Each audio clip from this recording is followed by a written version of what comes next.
Humans spent hundreds of thousands of years hunting and gathering on the African savanna.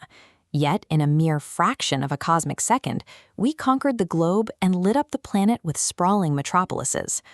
Over just the last 150 years, our engineering accelerated to the point where we broke free of Earth's gravity entirely and landed on the cratered surface of the moon.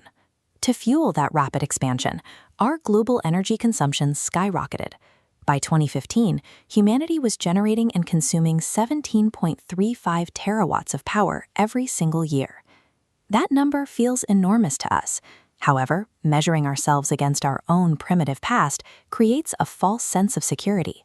On a universal scale, 17 terawatts is barely a spark, leaving us entirely exposed to the standard cosmic hazards that routinely wipe out developing planets.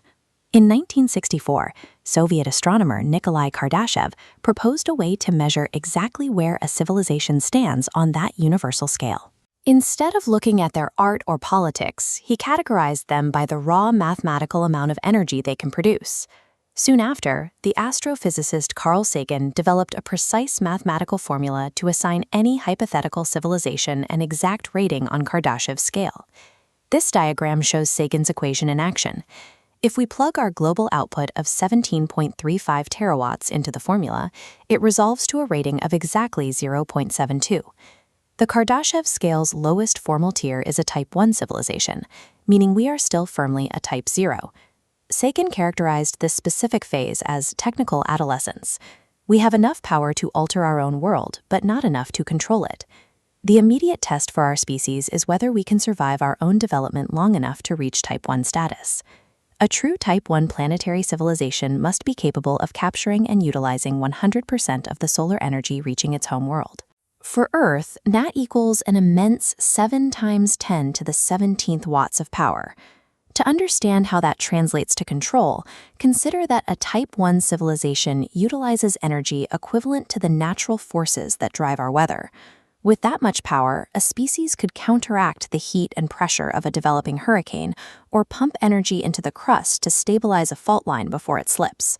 Theoretical physicist Michio Kaku projects that, based on our current rate of technological growth, humans could achieve this Type 1 threshold within the next 100 to 200 years.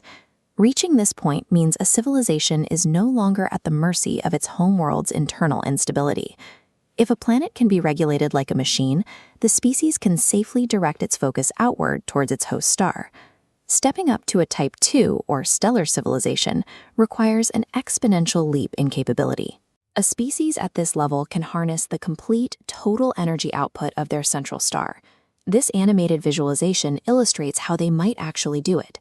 It shows a theoretical megastructure built around the star, a massive system of orbiting solar satellites designed to trap and collect every stray photon before it escapes into deep space.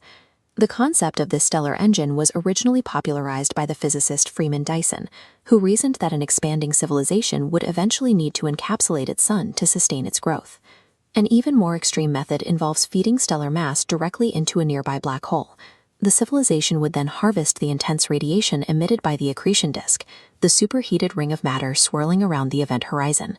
Powered by the entire output of a sun or a black hole, a Type 2 species would treat their local solar system like a massive industrial park. They would hollow out asteroids for raw materials and colonize every neighboring planet with ease. Mastering a host star removes a species from the lottery of cosmic extinction. If one world fails, the civilization has the energy and mobility to maintain operations elsewhere within their star's reach. The final tier on the original scale is a Type 3, or galactic civilization. At this stage, the species commands the total energy output of an entire galaxy. A single star is no longer enough. They harness power from billions of star systems simultaneously, drain the energy of massive, hyperluminous quasars, and tap directly into the supermassive black hole at the galactic center.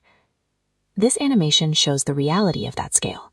Entire solar systems are dismantled for parts, with their planetary mass broken down and redistributed across the galaxy to build new infrastructure wherever the empire requires it.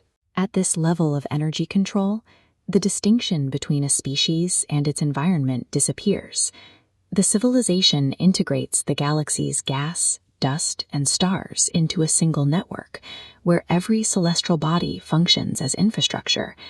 This leads to an observational paradox.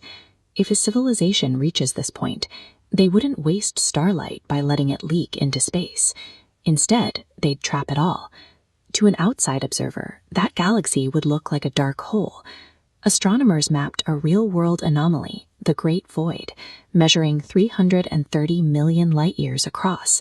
An area this massive should contain 2,000 galaxies, but drops to a mere 60. This brings us to a haunting possibility. We assume this region is empty because we cannot see the light. But what if that missing 97% of galactic matter isn't missing at all? It is just being used. The Great Void could be the dark silhouette of a Type 3 empire harvesting the light of its entire region.